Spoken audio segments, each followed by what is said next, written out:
बहुत अच्छा लगेगा आपको, ठीक है। यस, कौन सी स्टोरी, हाँ आज टाइम है अपने पास, अपना ही तो बताओ कौन सी स्टोरी सुनना चाहोगे?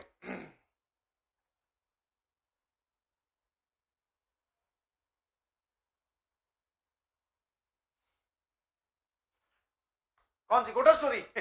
कोटा स्टोरी, चलो ठीक है, ठीक है भाई, ठीक है, तुम लोगों ने इतना कोऑपरेट किया, पहले तो thanks to all of you, ठीक है। वो कोई प्रीति जी सही बोल रही थी कि सर हम जब ज्यादा देर तक एक ही चीज पढ़ते रहे तो फिर क्या है, वो इरिटेटिंग लगता है। तो ठीक है, जैसे ही समझ में आना तुम्हें कम कम स्टार्ट हुआ, मैंने वहीं पे लेक्चर रोक दिया। तुम्हारी बात की सुनवाई होती है भैया, ध्यान रखिएगा प्लीज, तुम्हारे ही प्यार की वजह से तो हम लोग हैं, ठीक है। प्लीज मेरी आपसे एक सिंसियर रिक्वेस्ट है, जो as a teacher, as a बड़ा भाई बोल दीजिए, भैया बोल दीजिए, कुछ भी बोल दीजिए, प्लीज पढ़ते रहे यार। हाँ, अभी आजकल फोन आ रहे हैं बहुत सारे बच्चों के, बिलीव मी, बहुत सारे बच्चों के फोन आते हैं कि sir so and so I got this rank, अब मैं उस आईआईटी में जाऊं कि इस आईआईटी में जाऊं, इस ब्रांच के साथ कि इस ब्रांच के साथ, कौन सी ठीक रहेगी?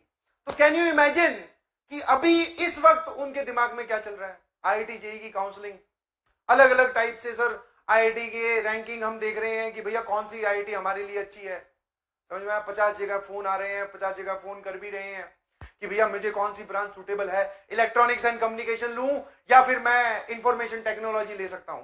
कंप्यूटर साइंस वाली हमारी थोड़ी सी रैंक पीछे रह गई, इस वजह से वो ब्रांच नहीं मिल रही। तो ये सब फोन इस वजह से आ रहे हैं बिकॉज उन्होंने 2 साल या 1 साल जम के मेहनत की थी।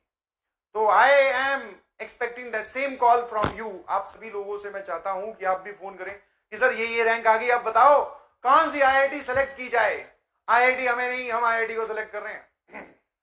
ये एटीट्यूड चाहिए, ध्यान रखिएगा। यस यस यस, बहुत बढ़िया, ठीक है। घोस्ट स्टोरी, घोस्ट स्टोरी मैंने अभी बनाई नहीं है, ठीक है। हाँ, बाकी दोनों टीचर्स ने बना ली थी, उन्होंने सुना दी, मैंने बनाई नहीं है तो मैं सुना नहीं पाऊंगा।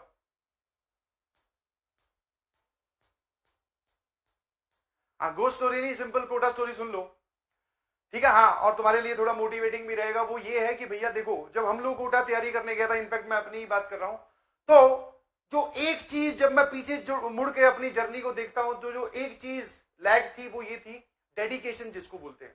क्लास में बताई हुई बातें समझ में भी आती थी, कोई दिक्कत नहीं है, सवाल भी सॉल्व हो जाते थे। इनफैक्ट मैथमेटिक्स में तो बोलते ना, ऐसा कर लिया था मैंने अपना ही माहौल, और जो कि बाद में मुझे बड़ा लगा डी ग्रेडिंग था। कैसे? क्योंकि ऐसा होता है ना, आपको एक सब्जेक्ट आता है तो आपसे उसके डाउट आपसे आ के लोग पूछते हैं। जैसे मुझे मैथ्स अच्छा लगता था, मैथ्स के मैं सवाल सॉल्व कर लेता था लगभग। हाँ, कोई बहुत कम सवाल होते थे जिनमें अटकते थे, और वो टीचर से पूछ के, मतलब मैथ्स एकदम ओपी चल रही थी अपनी। तो आसपास वाले जो कमरे वाले हैं, भैया इससे मैथ्स का डाउट पूछ ले, तो उनको दिन भर डाउट बताने में, भैया लो देखो ये वाला कॉन्सेप्ट ऐसे सीखा है, इसको ऐसे कर सकते हैं, ये सवाल में एक और तरीका है। तो उसमें अपने आप को तो खुशी मिलती है, और देखे दूर से कोई देखे तो ऐसा लगता है कि आप पढ़ाई कर रहे हैं। पर एक जो गड़बड़ की वो ये है कि मैं केमिस्ट्री बिल्कुल नहीं पढ़ता था, शून्य के बराबर।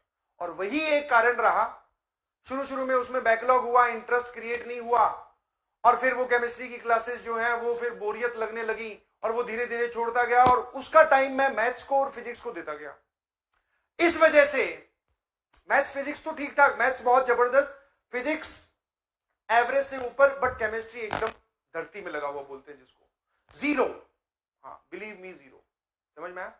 तो एक तो ये कारण रहा आईआईटीएन ना बनने का। दूसरा जो कारण है वो ये है कि डेडिकेशन की बड़ी कमी थी। जैसे उस टाइम पे भी आईपीएल स्टार्ट हो गए थे, यस, हमारे टाइम पे भी नया नया था क्रेज, जा रहे हैं वहां जाके बैठ गए, ठीक है। अभी तो साइबर कैफे वगैरह, और आजकल मोबाइल में ही देख ले रहे हो। पहले ऐसा होता था टीवी पे जाकर, जो जूस शॉप होती थी उस पे जाकर मसाला पेटीज खा रहे हैं, बैठे हैं घंटों तक, कोई रोकने वाला था नहीं। फिर अचानक याद आया, अंदर से गिल्ट फील हुआ कि भाई 2.5 घंटे से यहीं बैठा है, घर पे जाके पढ़ाई नहीं करनी है, फिर उठ के आ रहे हैं, ठीक है। तो वो जो डेडिकेशन है ना, वो कभी कभी तो पीक पर, कभी कभी कम, कभी कभी पढ़ ले रहे हैं, कभी कभी नहीं पढ़ रहे हैं। तो ये कभी कभी वाली चीज जो है वो उसने नौका डुबो दी। समझ में आया? या तो हमेशा ही, और डेडिकेशन हमेशा इक्विवेलेंट रखना is not a simple task. नहीं जी, बिल्कुल आसान नहीं है। बोलने को मैं तुम्हें बोल के निकल जाऊं कि बेटा पढ़ते रहो, ये बोलना आसान है, बट ये पढ़ना मुश्किल है।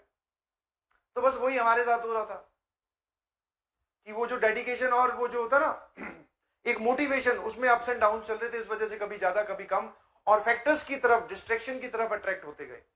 तो उससे बचने का जो मुझे एक तरीका दिखाई देता है कि मैं ये कर सकता था, जो कि मैंने किया भी, एट द लास्ट मोमेंट, जब 2-2.5 महीने बचे थे, जब लगा कि भैया अब तो पता चला होगा ही नहीं, मेंस में भी हालत खराब हो जाएगी, तब पढ़ना स्टार्ट किया। और सिर्फ एक ही तरीका था कि कीप योर सेल्फ इन्वॉल्व, अपने आप को इन्वॉल्व रखें। जैसे ही आप थोड़ा सा मौका दोगे अपने दिमाग को, वो जरूर उस तरफ जाएगा। चाहे वो आपका दिमाग है, चाहे आपसे बड़ा, मैं थोड़ा सा उम्र में बड़ा हूं, तो चाहे मेरा दिमाग है। अब मैं पढ़ा रहा हूं, देखो ये लास्ट के 1.5-2 घंटे मैंने पढ़ाया, कहीं नहीं दिमाग इन सवालों पे ही था। अब फ्री हो जाऊंगा तो अब और चीजें अब आने लगेंगी, समझ पा रहे हो? तो same you should do with yourself. कभी भी अपने दिमाग को खाली छोड़ो ही मत। और खाली छोड़ने का मतलब है कि जब आप स्टडी टेबल पे पढ़े तो पढ़ते रहे। स्टार्ट विद, अगर आपका डीमोटिवेशन बहुत ज्यादा है तो स्टार्ट विद फेवरेट सब्जेक्ट। बोल बोल के पढ़े प्लीज। बचपन में जो तरीके हमें सिखाए गए थे वो सच में कारगर हैं, बिलीव यू मी। बोल बोल के पढ़े कि इस सर्कल में ये पॉइंट दे रखा है, इस लाइन से ये वाली इक्वेशन निकल रही है, तो इस पॉइंट को कैसे निकालूंगा।